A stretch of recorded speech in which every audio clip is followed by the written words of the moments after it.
How do we get young people who live with life-threatening illnesses to be proactive about protecting themselves during their normal day-to-day activities? Well, actor, writer, and producer Patrick James Lynch, who happens to be a hemophiliac, tackles the problem with a new comedy series on the internet called Stop the Bleeding. Welcome. Thanks for coming to the show. Thanks for having me. My pleasure. A comedy to deal with some very serious issues. How did you arrive at that? Well, it answers the question that you just asked. How do we get young people to buy into their own health care? Oftentimes they've been inundated with medical information their whole life. Someone like me who has hemophilia, since you're born, doctors are telling you what's best for you. You're getting email blasts or letters sent home that are very clinically oriented, very medically intense. And you start to, when you become a teenager, you've had enough of that. You don't want that anymore. So Stop the Bleeding is an effort to use comedy as a means of engagement, to reconnect with guys who are beginning to pull away as they grow into adolescence and young adulthood. Let me back up. Let's talk about what is hemophilia. It's a genetic blood disorder in which one of the proteins involved in the clotting process is either greatly reduced or missing altogether. So your blood's not clotting if you get a cut or a scratch or something like that? Correct. Now oftentimes the first question people ask is, does that mean if you get a cut you'll die? No. But it does mean that if you get some sort of severe trauma, internal bleeding, joint damage becomes more severe because our bodies aren't able to clot the way a normal person's is. Right. So you have a blood flow that lasts much longer. Exactly. It's not that we bleed harder or faster, it's that we bleed longer out of the blood vessels and into the joints. And that causes some serious complications. It does. So I've been dealing with osteoarthritis since I'm 13. I know a lot of guys in the community who are dealing with arthritis somewhere in one of their joints.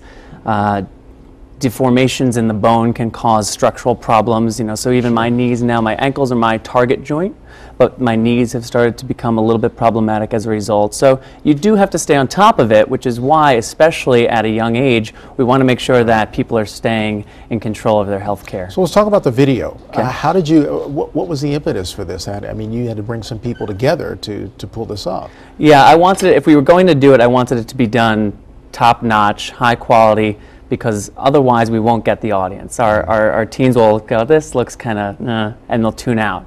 Right. But I was able to team up with Baxter Healthcare, one of the industry leaders in pharmaceutical manufacturing, pitched the concept to them. They recognized that there was an absence in reaching the teens and young adult population, so they took a chance on it. Wow. And now, as I understand, you're getting ready to release this in January, is that correct? That's correct, yeah. It's going to be late January, early February. We've already shot our first season, and then our second season should be rolling out in the spring sometime. What was the reaction among some of the actors that you got involved with you?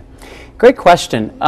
Most people haven't heard of hemophilia. Moderate to severe hemophiliac, so people for whom hemophilia plays a role in their daily life, there's only about 13,200 in the United States. Okay. That's a small percentage of the population. Yeah. So it was an opportunity for these actors and crew to learn a little bit about this condition, and also to do so in a way that's not didactic, that's not preachy, but just sort of a part of the world we were creating in this fictional web series. Here's how I live kind of thing. Yeah, and not taking it all too seriously. It's a serious condition, but as hemophiliacs, we know that. You know that going in. Unfortunately, I had a brother who passed away from complications as a result of a head bleed when he was 18, which has been a large part of why this to me is so important. We need to get guys like him who, as they become young adults and maybe get a little bit complacent, to lean back into their own health care. So we can't do that by taking it uber seriously. We need to do it with a little bit of hope and a little bit of humor and try to inspire them to care. And there, I would imagine, are specific things you have to avoid or perhaps do a little less aggressively? Yeah, full contact football, never been my forte. I've avoided skiing. Sure.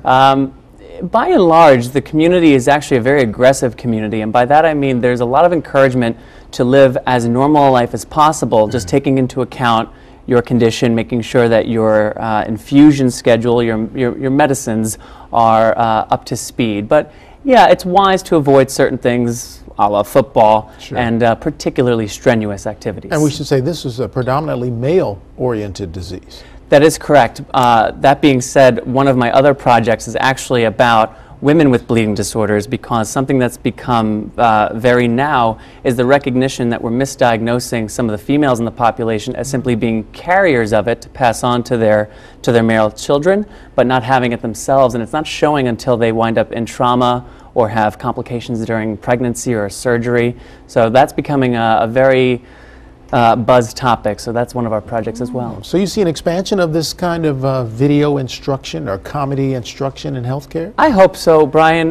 The reason that I stopped pursuing the traditional actor life was the kind of projects that I was getting involved with just didn't resonate with me as a person. The ability to merge skill sets and merge top quality actors and writers and producers and crew with real needs in the healthcare industry, that's exciting to me. So I hope we can go well beyond hemophilia. That's an interesting concept. We'll keep our eyes on you, see how it does. Please do. Thanks, Patrick, for coming on board. Stop the Bleeding is the name of the video. We'll hope you check it out if you have a family member or someone who has to deal with hemophilia. Absolutely. Great project. Thanks, Brian.